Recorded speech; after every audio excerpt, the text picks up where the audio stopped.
यो चौकी डाँडा भन्ने ठाउँमा चाहिँ एकदमै बढी क्षति भएको रहेछ। यो चौकी डाँडामा आज बेलुकासम्ममा हामी टेम्पोरेरी चलाउने भनेर अगाडि काम भइरहेछ र तलसम्म नेपाल थोकसम्म भोलि बेलुकासम्ममा सबै क्लियर हुन्छ भन्ने सडक विभागका हाम्रा सबै साथीहरूको चाहिँ कुरा छ।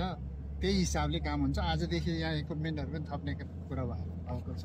इक्विपमेन्टहरू तीनवटा हामीले सडक विभागबाट र कन्ट्र्याक्टरले पनि थप्दैछ र यसलाई यो टेम्पोररी भए पनि फेरि त्यसलाई अलिकति चाहिँ राम्रोसँग चलाउनको लागि अझै पनि धेरै काम गर्नुपर्ने देखिन्छ।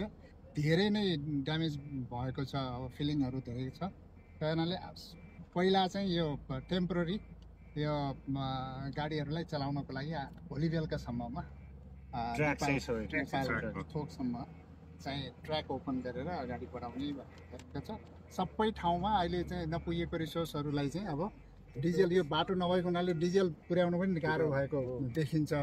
अब यो चौकी डाँडाको चाहिँ बाटो क्लियर हुन छ, तलको लागि पनि डिजेल पुर्याउनलाई अलिक सजिलो सहज हुने हुनाले सबै चाहिँ काम अलिक फास्ट ट्र्याकमा हुने देखिन्छ। र कन्ट्र्याक्टरको तर्फबाट र सडक विभागको तर्फबाट पनि इक्विपमेन्टहरू थपेर छिटोभन्दा छिटो खोल्नेतिर लागिरहेको छ। अब यसलाई सबैले सहयोग गरेर अगाडि बढ्नुपर्नेछ।